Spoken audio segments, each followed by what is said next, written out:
Hey y'all, this is Mr. Roseman, and today we're going to be taking a look at our very last topic for our course, and that is the topic of globalization.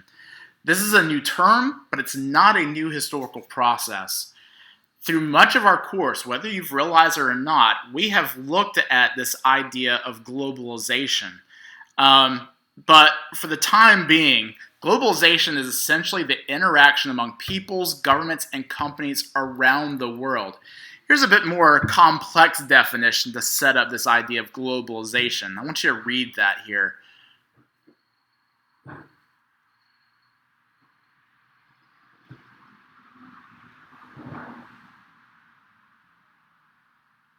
So the term globalization usually refers to the increased integration of the global economy since the 1970s. So if you recall, the Eastern Bloc nations that had been under Soviet control, for example, in Eastern Europe, by the late 1980s, early 1990s, they suddenly could trade freely with capitalistic democracies. India and other countries that had been non-aligned during the Cold War, they relaxed restrictions on trade in the 1990s. And this opening up of a country's economy, this is called economic liberalization. And it has led to the greater support of free markets, which are economic systems based on supply and demand, with as little government control as possible. So think of capitalism, all right? Corporations use the shift in emphasis to move jobs to countries with lower wages, lower taxes, and fewer regulations. But critics have argued that globalization has led to labor exploitation and environmental damage. So these are some of the topics we're going to look at today. But when we think of globalization, this is a new term, but again, it's not a new process. For example, much of our course has been spent looking at the interactions and integrations of peoples regionally and interregionally. If you think about the Mongol Empire, for example, having risen out of Central Asia but went on to conquer Song China, the Abbasid Caliphate, the Khwarezm Empire, Kievan Rus, these vast areas that came under Mongol control, they set up a situation where trade was stabilized. It was encouraged that people of different cultures and backgrounds interacted with one another for the purpose of trade, but also an outcome of that was the easy transfer of new technologies, but also pandemics, as the case was for the Black Death. If you take a look at general trade networks, the Silk Route, so the Indian Ocean Trade Network, these are vast areas that integrate lots of people together from all different ethnicities and cultural backgrounds in a case where economic growth can occur, but also the repercussions from that economic development. In the early modern era, for example, as well, we saw how specifically Europeans came to the Americas. The Spanish discovered vast quantities of mineable silver, as the case was for Potosi in the Andes, where Amerindians produced on their backs silver and enriched the Spanish Empire. But much of that silver went on to fund religious wars in Western Europe. But also much of that silver wound up being spent by Europeans in Asia to buy manufactured goods. So that silver flowed into the Mughal Empire, into Ming China, in which those states were enriched by that global flow of silver. These are all instances of technically globalization, but a bit more distant in history. All right. So this pace of global acceleration that we've seen since World War II, all right, we've become more connected than ever before, but at the same time, we are more deeply divided, unequal in terms of social and economic characteristics. We're more conflicted and we're more violent than we've ever been as a species. All right? So there are clear benefits to globalization, but there are also clear detriments to human society on a global scale as a result of this globalization. So we're going to look at some of these ideas today in terms of what has created a globalized world, but also the repercussions of that globalization. Now, in the 1900s into the 2000s, we saw rapid development in technologies and in the sciences that permitted this unprecedented level of global interaction and integration. I'm going to throw a couple of these out here to you that you should recognize and know. All right. So these are all developed in the 20th and 21st centuries, and with constant iterations of them that were more improved and more efficient.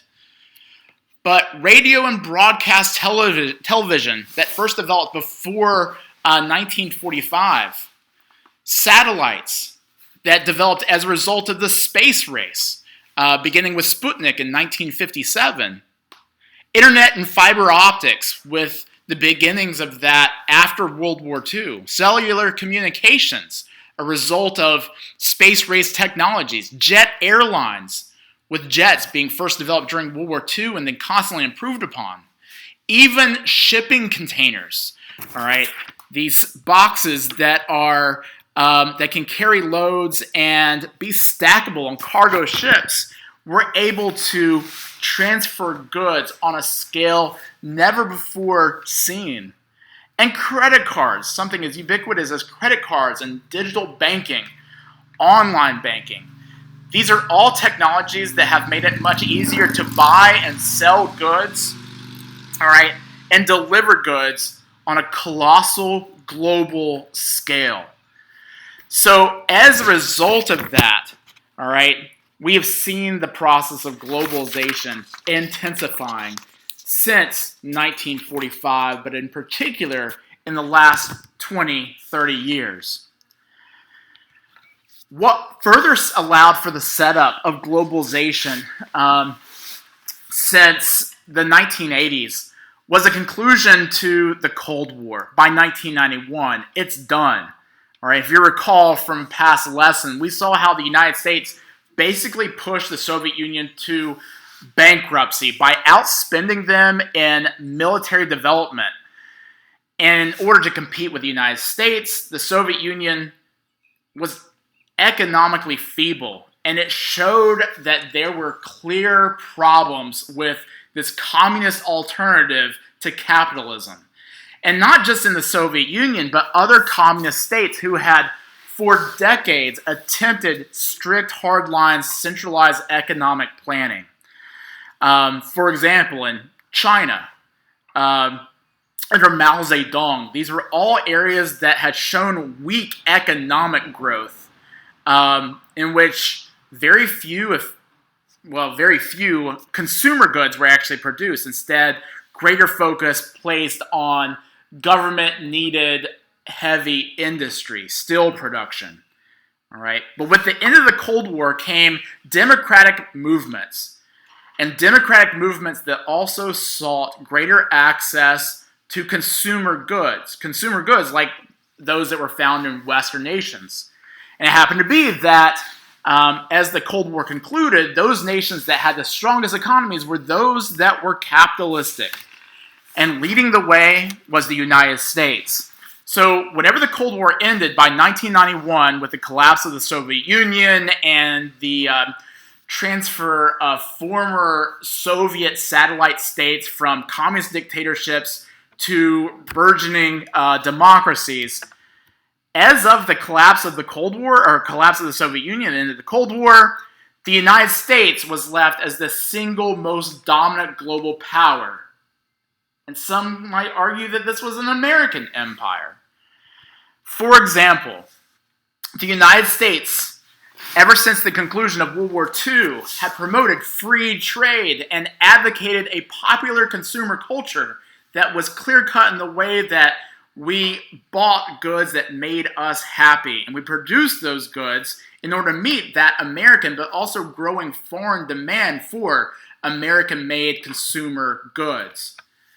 But we've also seen how the United States has become the global dominant power after the end of the Cold War in the way that we're able to carry out what are known as unilateral military actions. And essentially what this means is that we don't really have to worry about how nations are going to react whenever we get involved in military affairs in foreign countries. So yeah, we might get blatant open criticism for countries for taking actions militarily in another country, but they're probably not going to take military action to stop that U.S. intervention.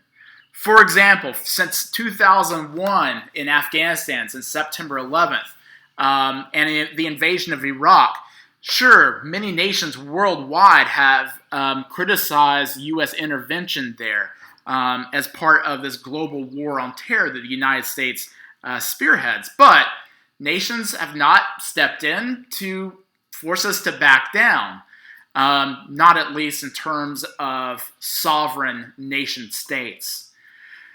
Another way we see this is the location of U.S. military bases worldwide. So check this out. All right, not just U.S. military bases, but where we have U.S. troops stationed in all forms of military facilities, whether they are U.S. Army, Navy bases worldwide. So we have a global footprint, a strong global footprint. But globalization is not just about the United States. Otherwise, we would just be looking at the U.S. involvement in dominating world affairs. In a lot of ways, we do. But we are looking at a globalized world, of which the United States is a key player. All right? But what we've seen, especially again since the end of the Cold War, is that governments have begun and shifted towards greater support for free market economic policies. And that in combination with revolutions in information and communications technology, that has led to a further embracing of this globalized economy. For example, all right, in China, after Mao Zedong died, a new Chinese communist leader named Deng Xiaoping, starting in 1981, he became the new Chinese leader of the People's Republic of China. But under him, under Deng Xiaoping, the Communist Party backed away from its really strong commitment to economic equality, and instead it more actively promoted economic growth. Under Mao Zedong, the economy had languished despite his hardline approach to a centralized state in which there was central economic planning. For example, under what was known as the Great Leap Forward, which was a complete disaster for China. All right, but instead, Deng Xiaoping called his policy of promoting economic growth in China, he called this, in this, I quote, "let some people get rich first," all right, end quote. The government took several steps to open up the economy of China, the People's Republic of China, even as it kept overall control. For example, it replaced communes with peasant leased plots of land where the peasants could grow their own crops and sell part of them in markets. But this reform led to agricultural surpluses instead of the famines of the past, like in the 1950s and 60s. All right, it allowed factories to produce more products for consumers, so producing consumer-based goods. It encouraged foreign companies to set up factories in special economic zones, or SEZs. And foreign firms, they were attracted to China because of low wages and really lax environmental laws, most of which were Western businesses. It also reopened the megacity of Shanghai, all right, and Shanghai's stock market, and allowed private ownership of some of its businesses rather than state control. So these are all reforms that Deng Xiaoping put in place, and this led to the most rapid economic growth of any nation at any point in world history. This Chinese miracle under Deng Xiaoping. So it's weird, even though China has a communist one-party system, all right, it has opened up its doors to capitalism, a free market economy of which China is an integral part, all right? But some Chinese thought that all these economic reforms should be accompanied by political reforms too, such as freedom of speech and the press and the end of the Communist Party's monopoly on political power. Political discourse, though, that did become somewhat freer than in the past, but in 1989, a large but peaceful student-led demonstration in Tiananmen Square in Beijing was met by force from the government. Soldiers using guns and tanks, they broke up the demonstrations, and they killed hundreds of people. So this shows this lack of desire by the communist government in China to give true freedoms of speech and press to the people. No opportunities for true democracy. But their economy is open to capitalism. So, very odd situation there. I'm going to put a couple more of these up. But these are all nations, again, that are open, support free market economies and policies that focus on greater degrees of technological innovation and production. If we were to look at Japan, which we will here briefly, Japan followed a somewhat different path than China, because after World War II, Japan implemented economic policies similar to 18th century mercantilist policies that were designed to increase exports and decrease imports, as well as policies to boost competitiveness. All right, they're going to turn their economy into the third strongest economy in the modern world, all right, in the current world. To encourage exports, for example, the Japanese government coordinated its finance and labor policies with large corporations and gave them subsidies to help them keep their costs really low. And to discourage imports into Japan, the government used high tariffs and other trade restrictions on goods that were made in other countries. And to prepare its citizens to be productive workers, Japan emphasized rigorous education for all. All right, extremely challenging but high-quality education. So those policies, aided by really large investments in the United States following World War II, and continuing up to the present, as well as from other countries, that turned Japan into a manufacturing powerhouse. All right. So think of all the types of products that come out of Japan, usually associated with high-quality technical goods, rather than cheap equipment. So rather than producing in mass low-quality products, they're more focused on high-quality export goods, of which we see an abundance of in the West, and particularly in the United States, Japan of which is a key trading ally with the United States. All right, but closely following Japan's economic model were other states known as the Asian Tigers. Hong Kong, for example, Singapore, South Korea, and Taiwan. Like Japan, all those states, they prospered through government-business partnerships, high exports, intense education for its people, and a really low-wage workforce. So the success of the Asian Tigers in China, it raised hundreds of millions of people out of poverty, however. All right.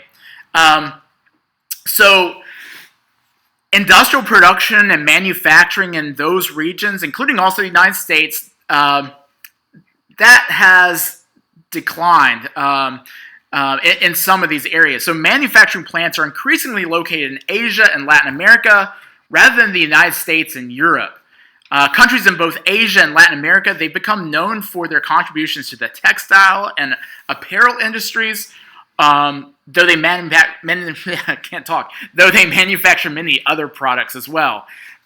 So while it has moved to many different regions, manufacturing continues to play a major role in the global economy. Vietnam and Bangladesh are two good examples of this. So shifting this manufacturing. In Vietnam and Bangladesh, importers who once purchased their manufactured goods from China have been finding other options in countries like Vietnam and Bangladesh, where labor costs tend to be really low compared to even China, where they were already significantly lower than in the United States and in Europe. Both Vietnam and Bangladesh have become known for their exports of clothing. Chances are, if you go through your clothing labels, you'll see an abundance of clothes that have the label of made in Bangladesh.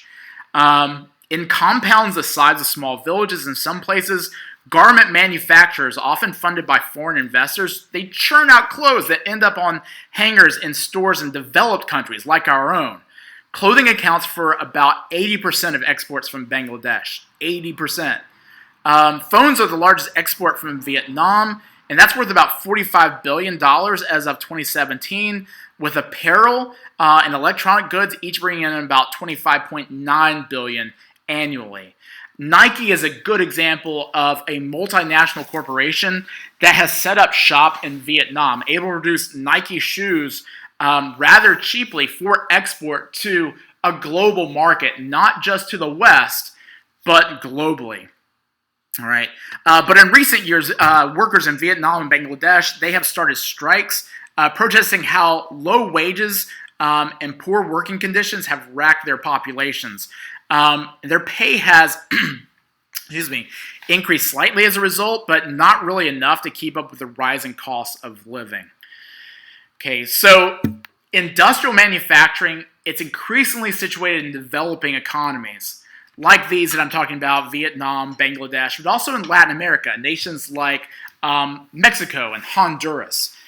In 1994, for example, the United States, Canada, and Mexico, they negotiated what's called NAFTA, the North American Free Trade Agreement, not to be confused with NATO, all right, but NAFTA, again, North American Free Trade Agreement. This agreement encouraged U.S. and Canadian industries to build what are called maquiladoras, or factories in Mexico that they really use low-wage Mexican labor to produce tariff-free goods for foreign export. And many factories, they've hired large numbers of young women and exposed them to harsh working conditions. Labor unions in the United States, they've complained that NAFTA has led to the export of thousands of U.S. jobs in Mexico, where wages and benefits are lower and safety and environmental standards are very weak. This transfer of manufacturing jobs out of one country into the next is called outsourcing. So this is definitely a result of NAFTA, but also other free trade agreements that have developed in light of this globalization. New institutions of global association have also emerged, all right? Some of which are transnational free trade organizations. And these have encouraged a globalized economy to develop even more so. So I'm going to go through some of these ideas or examples of these new institutions of global associations that have emerged. And I'm going to go through a couple of these here. I'm going to go ahead and put some of these up, all right? But several organizations have contributed to the growth of the global economy in the decades after World War II. Some countries joined regional organizations such as the European Economic Community, or EEC. It's now known as the European Union. Another is Mercosur in South America, and ASEAN, or the Association of Southeast Asian Nations, ASEAN. ASEAN. Many countries have signed an international accord called GATT, G-A-T-T, which stands for the General Agreement on Tariffs and Trade. GATT, the GATT Treaty, has lifted restrictive barriers to trade. Protective tariffs, or protectionism, which we've talked about several times before in our course, which are taxes on foreign imports, that had been at a world average rate of about 40% before GATT. But by lowering and eliminating many tariffs, the agreement promoted more international trade. So it basically becomes cheaper to trade internationally whenever you cut these tariffs.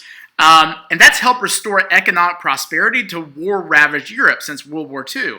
By the 1990s, average tariff rates that had sunk below 5%, easing the movement of goods across national borders and lowering prices for consumers.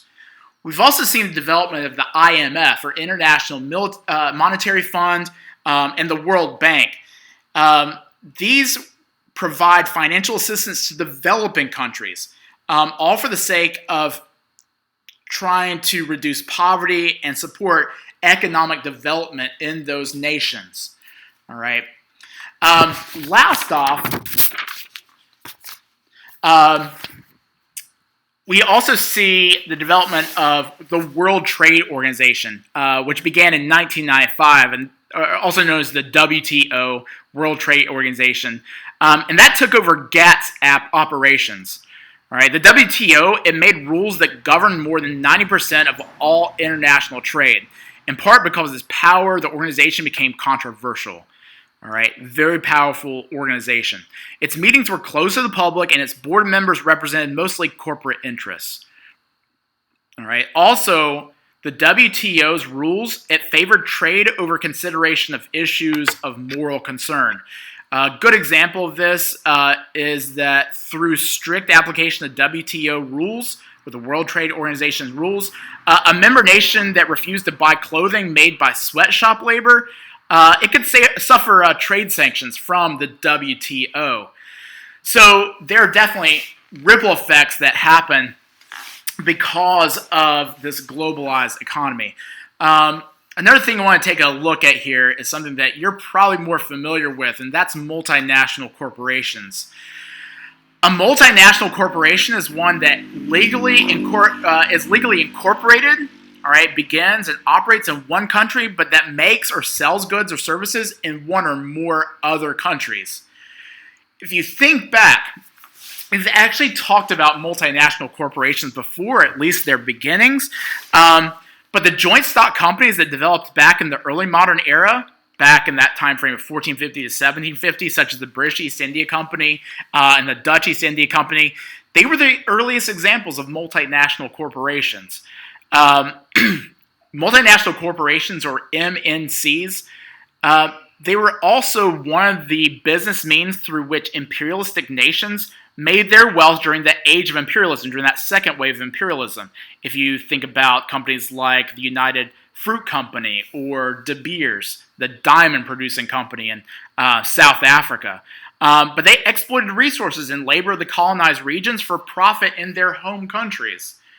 Today's multinational corporations, they take advantage of knowledge economies and traditional manufacturing and industrial economies. They employ leading-edge workers in the knowledge economy. So what that means is software designers, communication specialists, computer engineers. At the same time, they hire low-wage workers overseas to make their products. They also have a global market in which to sell their goods and services. And usually multinational corporations, they have logos that are recognizable worldwide with trademarked fonts and features of their economy or of their businesses. To free market supporters, multinational corporations produce the greatest gains for both developed and developing countries. For example, in the early 1990s, India opened its markets and allowed in more imports. With its highly educated English-speaking workforce, India became a software and information technology powerhouse,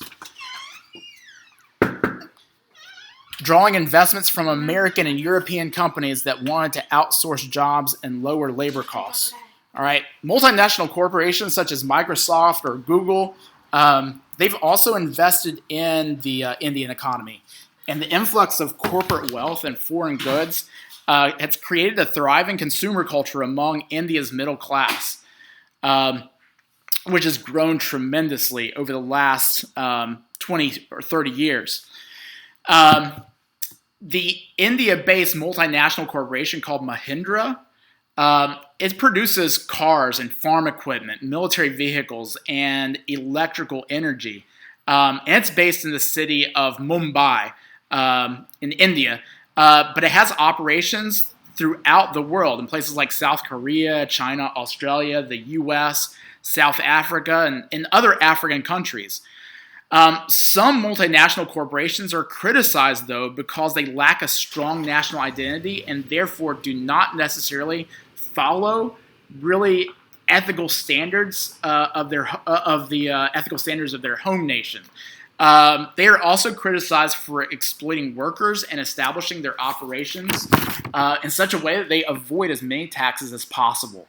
All right. Nestle is a good example of this, Nestle Corporation. So I'm going to throw a couple of these corporations up here. They're all multinational. So whether Nike, Coca-Cola, Mahindra, Nestle, HSBC, which stands for Hong Kong Shanghai Banking Corporation, Samsung, ExxonMobil, Adidas, Walmart, all of these are multinational corporations. But I want to end here with this, taking a look at multinational corporations by looking at Nestle Corporation. This is a company that's based in Switzerland that is the largest food company in the entire world. but it's been the subject of lots of criticisms, including purchasing cacao chocolate for its chocolate products from suppliers who use child labor, and producing cacao in protected environmental lands.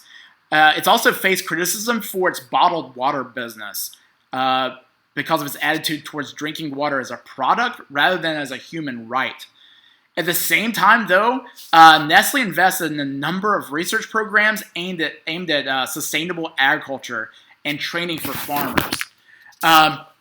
So, with all of these different ways of organizing business and promoting free market economies, the globalized economy has risen so much. Again, especially since the end of World War II. All right. Some of the last things that I wanted us to take a look at, though, is not just the economic side of a growing globalized economy, but it also trends in global culture. When we look at popular and consumer culture, that has become global as well. So as multinational corporations, they advertise and distribute their products, global brands like Apple and Nike and Rolex, they've emerged. Again, most of those, if not all of those, you should have probably recognized those corporate logos. A company called Interbrand names the top global companies each year based on financial performance, their ability to influence consumer choice, and the ability to command a premium price for the goods that they produce. But in 2018, the winners included Toyota, which sells more cars than any other brand, tech giants like Apple and Google and Amazon, Microsoft and Facebook, and also the company that famously announced its desire to buy the world of Coke in its 1971 multicultural commercial, Coca-Cola. All right. And online commerce has made this so much easier, has produced a situation where popular and consumer culture has become so much more global. I'm going to throw out a couple examples here for you, and they might seem really random, and they certainly are, but there's reasons why these have been chosen as good examples of consumer culture that has become global. Reggae, Bollywood, World Cup soccer, and the Olympics. So I'm going to go through a couple of these as we conclude here our analysis of globalization. So although the United States is still the dominant culture internationally, influences from other cultures have been welcomed in the United States and elsewhere. For example, Indian musicals made in Bollywood. That's the popular name given to the film industry in Bombay, which is today called Mumbai. It enjoys popularity worldwide. Bollywood itself is a blend of film styles, and India makes more films than any other nation in the entire world. It's not the United States, it's not Britain, it's India that produces more films than any other country in the world. A style of Japanese hand-drawn animation that you certainly know called anime, that has become hugely influential. In 2016, 60% of the world's animated TV shows were based on anime.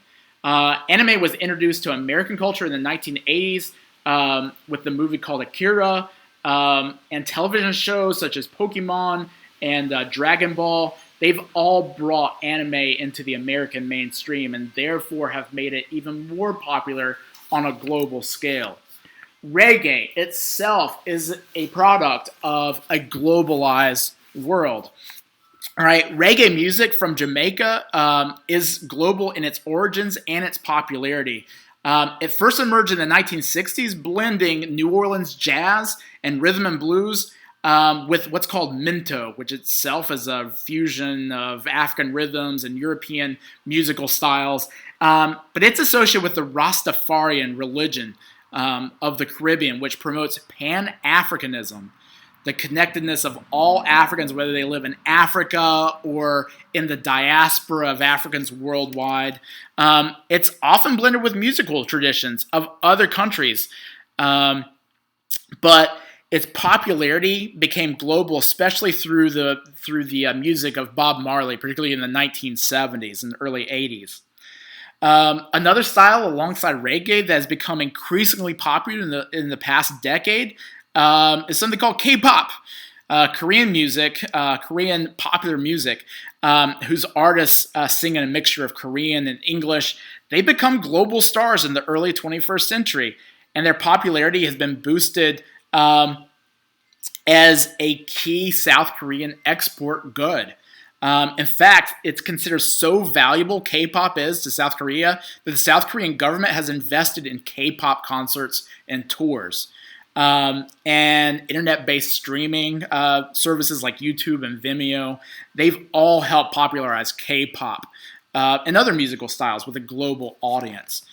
But social media has played a major role in diffusing political, economic, and cultural ideas to a global population.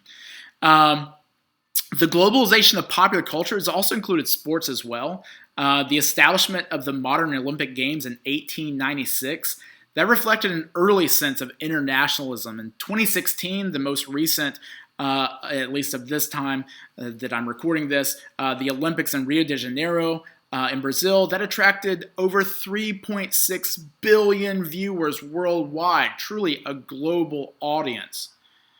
Soccer, that emerged as the most popular sport in the world, in part because it required so little equipment that could be played almost anywhere and at any time.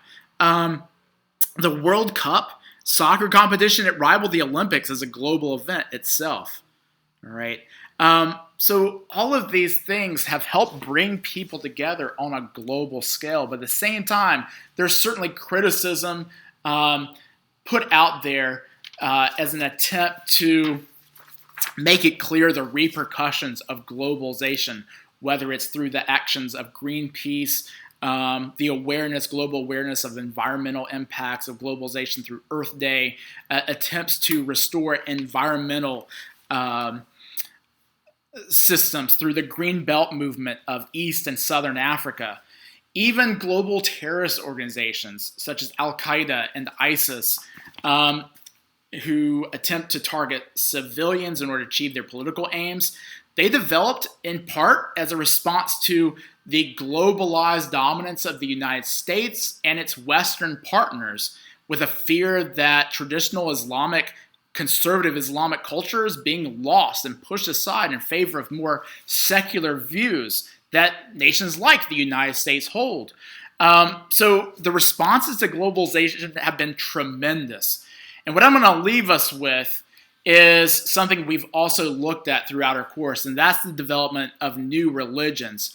Globalization has promoted new religious developments. In the 1970s, for example, former Beatles band member George Harrison released a song containing the words of a Hindu mantra or meditation, words of meditation or sacred utterance. And this helped launch the popularity of a globalized religion called the Hare Krishna movement, which was based on traditional Hindu scriptures, and it quickly gained popularity in the United States and Europe. In what some call New Age religions, forms of Buddhism, shamanism, Sufism, and other religious traditions from around the world, they were revived and adapted largely to meet Western demands for desires for religious empowerment and to meet a Western audience. In China in the 1990s, a religious movement called Falun Gong, based on Buddhism and Taoism, gained popularity. Although the communist government allowed the movement at first, this Falun Gong, Chinese authorities began to restrict it in 1999, and the suppression prompted international protests against the Chinese regime for human rights abuses. But in the early 21st century, most people around the world identify with some form of religion. However, an increasing number of younger people in many countries identify as non-believers. These are people who they're not necessarily atheists or people who don't believe in any God, and they're not necessarily agnostics, people who believe that it may not be possible to know if God exists, But these non believers are people who are simply not affiliated with any religious institution. So perhaps a result and maybe an influencer of this globalized world in which we find ourselves in.